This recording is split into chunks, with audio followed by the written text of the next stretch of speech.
The rain had stopped, but the air still tasted like metal when Rebecca saw him standing at her door with that smile. The kind that doesn't quite reach the eyes.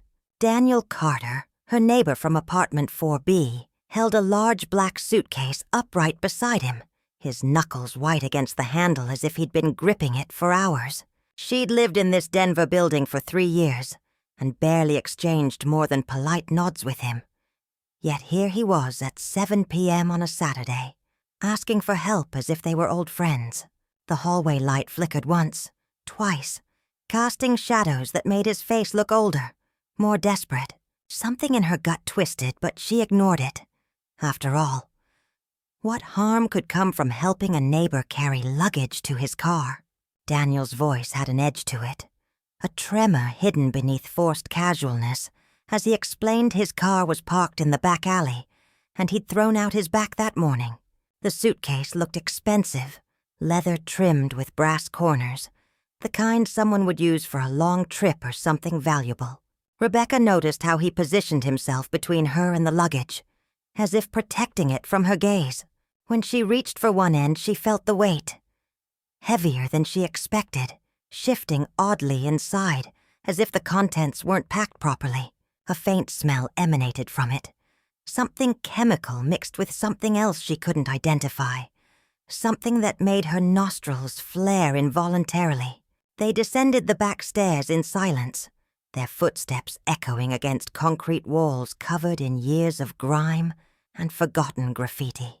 Daniel walked ahead, constantly glancing over his shoulder, his eyes darting toward windows and corners as if expecting someone to appear. The suitcase bumped against the railing with each step, producing a dull thud that seemed too heavy, too final. Rebecca's arms began to ache, but she said nothing, focusing instead on the back of Daniel's neck, where sweat had begun to form. Despite the cool evening air, something was wrong. Every instinct screamed it. But she was already committed, already halfway down, already complicit in whatever this was.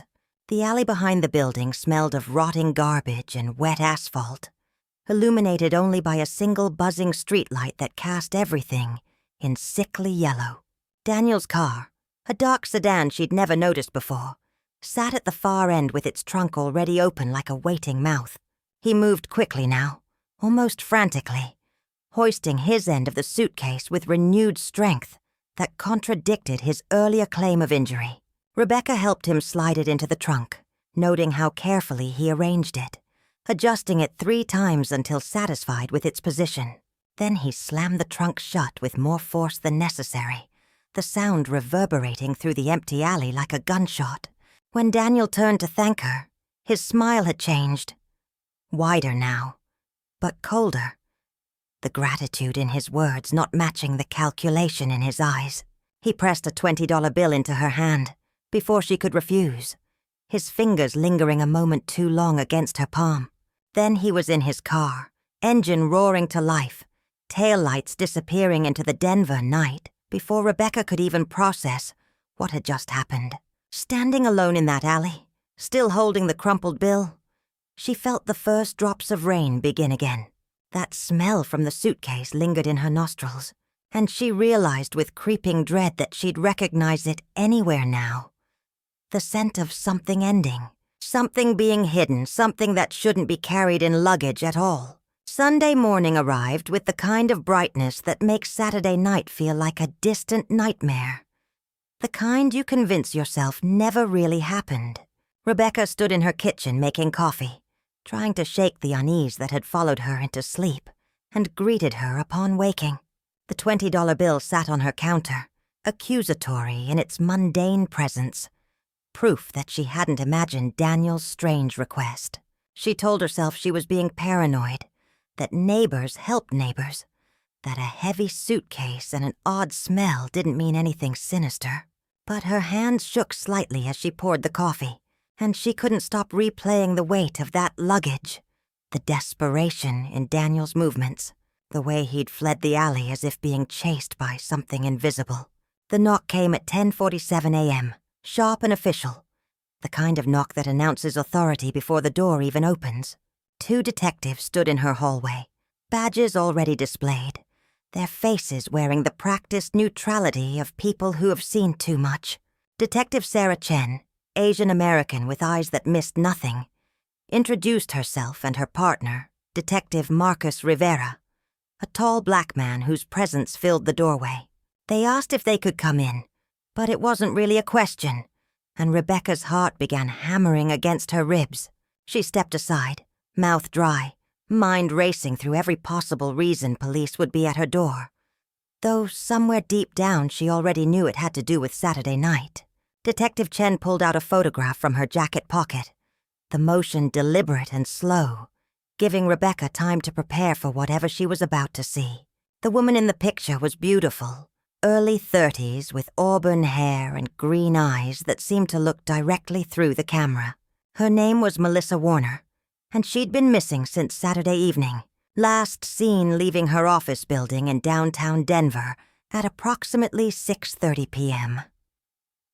The detectives watched Rebecca's face carefully as they explained that Melissa lived in this very building, apartment 3C, 2 floors below Rebecca's unit. The coincidence felt suffocating, the walls of Rebecca's apartment suddenly too close, the morning light too bright. Then came the question that made Rebecca's blood turn to ice. Had she seen or heard anything unusual Saturday night, particularly involving other residents of the building? Her mouth opened, closed, opened again, as she processed what they were really asking, what they already suspected. She could lie, pretend Saturday never happened, protect herself from whatever web she'd accidentally stumbled into. But Detective Rivera's gaze held hers, patient and knowing, as if he could see every thought racing through her head. So she told them about Daniel Carter, about the suitcase, about the alley. Her voice steady at first, then cracking as she described the weight of the luggage, the smell, the way Daniel had fled into the night. The detectives exchanged a look that spoke volumes, a silent communication that confirmed Rebecca's worst fears. She'd helped move something terrible. Detective Chen asked if she could identify the exact location in the alley, whether she'd noticed the license plate, what time this had occurred. Each question felt like an indictment, turning Rebecca from witness to accomplice in her own mind. Detective Rivera made notes, his pen scratching against paper the only sound in the apartment, besides Rebecca's increasingly shallow breathing. When they finally left, promising to be in touch and asking her not to approach Daniel Carter under any circumstances, Rebecca closed the door and sank against it. The coffee on the counter had gone cold, and somewhere in the building, behind walls and locked doors, her neighbor was hiding secrets that Rebecca had literally helped him carry. The building felt different now, transformed from mundane apartment complex to crime scene waiting to be discovered. Every shadow potentially hiding evidence. Rebecca stood at her window watching as more police arrived throughout the afternoon. Unmarked cars lining the street like predators circling prey. Yellow tape appeared around the back alley where she'd helped Daniel just 24 hours ago. Officers photographing every inch of asphalt, as if the ground itself could testify. She saw Detective Chen interviewing Mrs. Kowalski from the first floor, the elderly woman's hands gesturing wildly, probably sharing every piece of gossip she'd collected over decades of watching through her curtains. The normalcy of Sunday, families returning from brunch, joggers passing by, a father teaching his daughter to ride a bike, continued around the police presence, life refusing to pause for one woman's disappearance. Rebecca's phone buzzed with texts from other residents, a hastily created group chat erupting with speculation and fear. Someone had heard that Melissa Warner had been seeing a married man. Another claimed she'd witnessed domestic disputes in 3C weeks ago. Theories multiplied faster than facts, each neighbor suddenly an expert detective, everyone remembering suspicious details they'd previously ignored. But no one mentioned Daniel Carter except Rebecca in her private messages to the building manager, asking if police had contacted him yet. The manager's response came quickly. Daniel wasn't answering his door, his car hadn't returned, and his emergency contact, a sister in California, hadn't heard from him in months. The absence of information created a vacuum that dread rushed to fill. By evening, news vans had joined the police cars, reporters setting up cameras with the building's facade as their backdrop, turning tragedy into spectacle. Rebecca watched a young blonde journalist practice her concerned expression, adjusting her blazer before going live, with speculation packaged as news. The story was simple, digestible, perfect for the Sunday night broadcast. Successful marketing executive vanishes without a trace. No signs of struggle, no witnesses, nothing but questions. Except there was a witness, Rebecca thought. There was someone who'd touched the possible evidence, whose fingerprints were now on a suitcase that might contain answers. Her stomach churned at the thought, bile rising in her throat, as she imagined what Melissa Warner's final moments might have been like, whether she'd known what was happening, whether she'd had time to be afraid. Detective Chen called at 8 p.m., her voice professional but urgent, asking Rebecca to come down to the station to give a formal statement. The drive through Denver's streets felt surreal. Familiar landmarks transformed by the knowledge that somewhere in this city, a woman was either hiding, held captive, or past the point of rescue. The police station hummed with Sunday night chaos. Domestic disputes, drunken disorderlies, the machinery of law enforcement grinding through humanity's worst impulses. Rebecca sat in an interview room that smelled of industrial cleaner and desperation, the kind of room designed to make people confess, though she had nothing to confess except her own stupidity for not questioning more, not seeing more, not being more aware. The formal statement took 2 hours. Detective Rivera walking her through Saturday night minute by minute, asking her to close her eyes and remember details she didn't know she'd noticed. The exact time Daniel knocked, the specific weight distribution of the suitcase, whether his clothes showed any stains or damage. Under their questioning, Rebecca realized she'd seen more than she thought. A scratch on Daniel's left hand, still bleeding slightly, the way he'd favored his right leg despite claiming back pain, how he'd wiped down the trunk before closing it. Each detail painted a picture she wished she couldn't see. Implications stacking like building blocks toward a conclusion too horrible to fully acknowledge. When they finally let her go, Detective Chen touched her shoulder with unexpected gentleness and said what Rebecca already knew. She was part of this now, whether she wanted to be or not, and Daniel Carter would know she'd talked. Monday morning broke with the kind of cruel sunshine that feels like mockery when your world has tilted sideways into darkness. Rebecca called in sick to work, unable to imagine sitting through meetings and pretending normalcy while knowing what she knew. The building buzzed with police activity, K-9 units arriving to search common areas, officers knocking on every door with photos of both Melissa Warner and now Daniel Carter. From her window, Rebecca watched them search the basement storage units, emerging hours later with evidence bags that made her heart stop. What had they found? What pieces of Melissa's life were being catalogued and photographed? The mailman hesitated before entering, gossip and fear having transformed the building into something infamous, the kind of place people would point to for years saying, "That's where it happened." Detective Chen appeared at Rebecca's door again, at noon, her expression grave in a way that communicated everything before words could. They'd found Melissa Warner's phone in a dumpster 3 blocks away, the SIM card removed, but the device still containing traces of deleted messages. The last text exchange had been with someone saved in her contacts only as D, messages that started affectionate but grew increasingly desperate, Melissa asking to end things, to be left alone, writing that she was scared.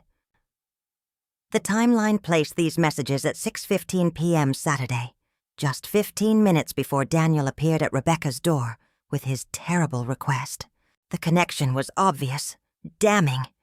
Yet Daniel himself remained missing, vanished as completely as the woman he'd allegedly harmed, leaving behind only questions and the growing certainty that something monstrous had happened in this ordinary building. The media frenzy intensified, reporters now camping permanently outside, interviewing anyone willing to talk about the missing woman and the disappeared neighbor.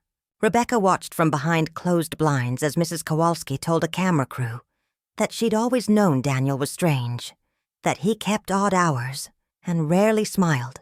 The revision of history happened in real time, everyone suddenly claiming they'd sensed something wrong while ignoring their own previous indifference. A former colleague of Melissa's tearfully described her as vibrant and ambitious, planning a promotion celebration that would never happen. Melissa's parents arrived from Ohio, their faces destroyed by grief and unknowing, the worst kind of torture being hope without confirmation, fear without closure. Then the break came Tuesday afternoon, the kind of development that shifts an investigation from searching to confirming. A hiker in Rocky Mountain National Park, 70 miles from Denver, had found Daniel's car abandoned on a remote service road, the trunk still open, the interior meticulously cleaned. Police descended on the location, bringing cadaver dogs and forensic teams, searching the surrounding forest for what everyone now believed they'd find. Detective Rivera called Rebecca personally to inform her, his voice heavy with the weight of unspoken conclusions. They'd found trace evidence in the trunk. Blood, hair, fibers that preliminary tests suggested matched Melissa Warner. The suitcase itself was gone, probably buried somewhere in the vast wilderness. But its absence confirmed rather than contradicted the emerging truth. Rebecca sat with this information, feeling its weight settle into her bones, understanding that she'd been part of the last chapter of Melissa Warner's life without knowing it. She'd carried one end of a woman's fate, helped transport evidence of a crime, been manipulated by a killer who'd smiled and thanked her, and pressed $20 into her hand like payment for complicity. The guilt was irrational but overwhelming, the what-ifs multiplying into infinity. What if she'd refused? What if she'd opened the suitcase? What if she'd called police Saturday night instead of convincing herself everything was fine?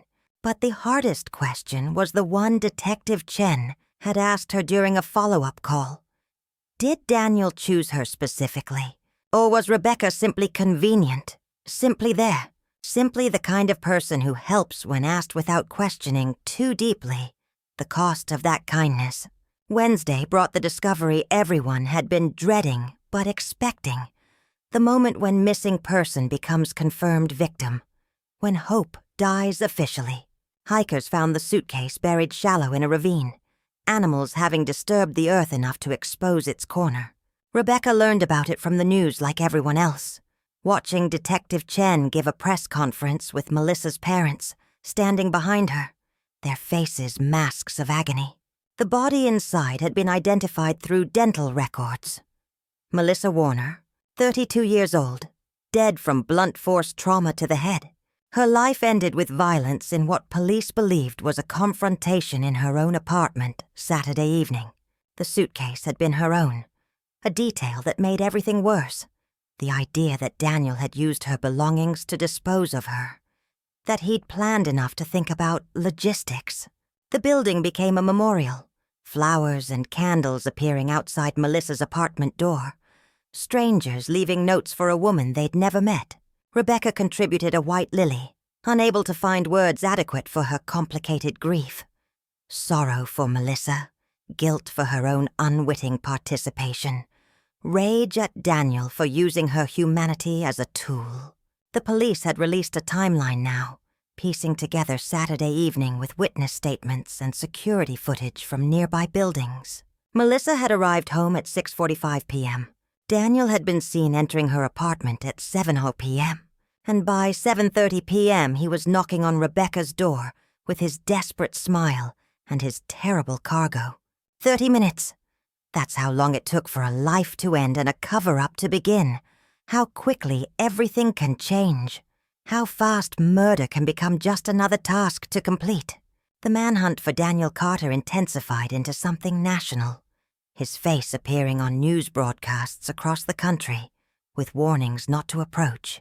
Details of his life emerged through investigation, painting a portrait of someone who'd always been slightly off-center, fired from his job as an insurance adjuster 2 months ago for inappropriate behavior with clients. a history of short-term relationships that ended with restraining orders, a childhood marked by violence, and a father serving life for murder. The pattern was obvious in hindsight, the warning signs everyone wished they'd heeded, though Rebecca knew that pattern recognition only works backward, that when you're living through it day by day, nothing seems particularly significant until suddenly everything does. Thursday afternoon, Rebecca received a call from an unknown number, her finger hovering over the decline button, before curiosity won. The voice on the other end was Daniel's, quiet and strangely calm, calling from a payphone somewhere unknown. He apologized for involving her, said he never meant for her to be connected to all this, his words making it sound like a minor inconvenience rather than murder. Rebecca's hand shook as she gestured frantically to her laptop, managing to hit record on her voice memo app while keeping him talking. He rambled about Melissa, claiming it was an accident, that she'd threatened to expose their affair to his ex-wife, that things had escalated, that he'd panicked. The narcissism was stunning, the complete inability to take responsibility, everything framed as something that happened to him, rather than something he'd done. Detective Chen and her team arrived at Rebecca's apartment within minutes of her calling them, listening to the recording with expressions that mixed satisfaction with disgust.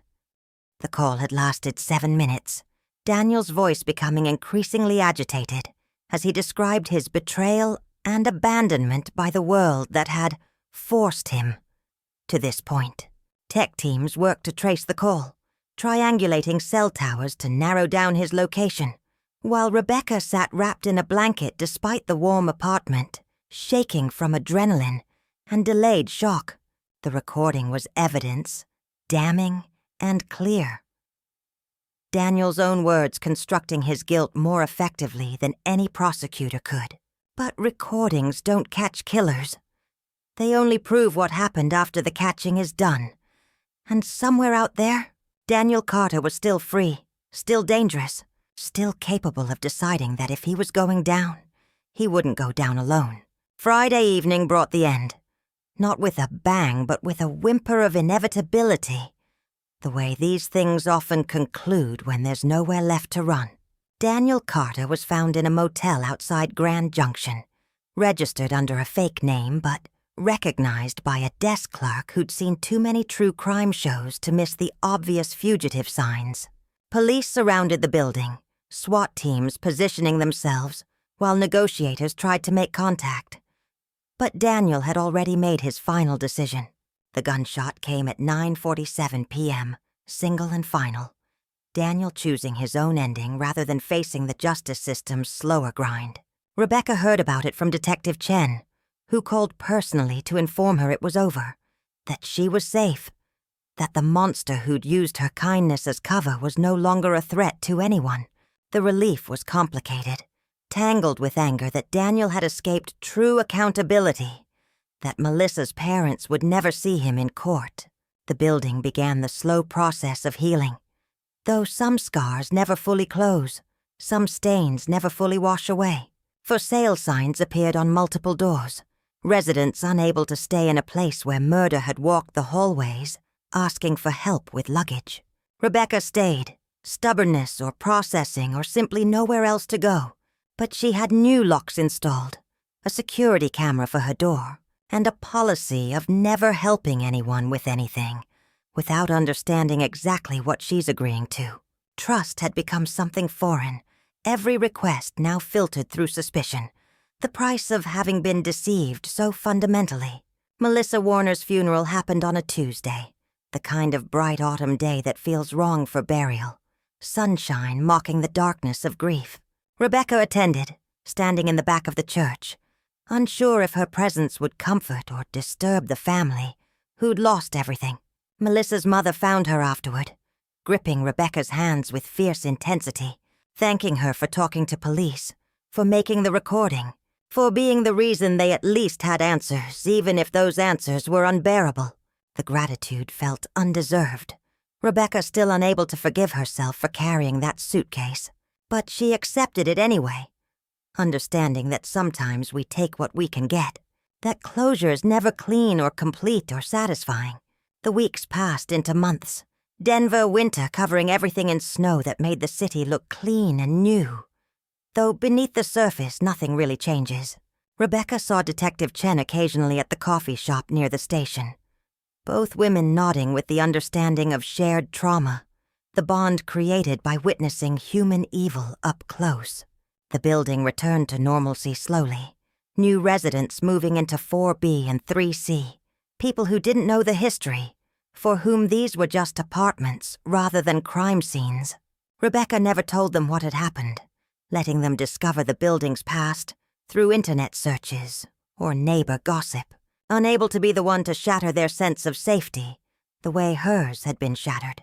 On Saturday evenings now, when the sun sets and the hallways grow dark and the building settles into weekend quiet, Rebecca sometimes stands at her door and remembers. She remembers Daniel's smile that didn't reach his eyes, the weight of that suitcase, the smell she couldn't identify but recognized as wrong. She remembers Melissa Warner's face in that photograph, a woman she'd never met, but whose death she'd inadvertently assisted, whose final journey she'd helped enable without knowing. The guilt never fully leaves, but it transforms, becomes fuel for vigilance, for never again ignoring her instincts, for understanding that evil rarely announces itself with fanfare, but usually just knocks on your door with a reasonable request and a smile.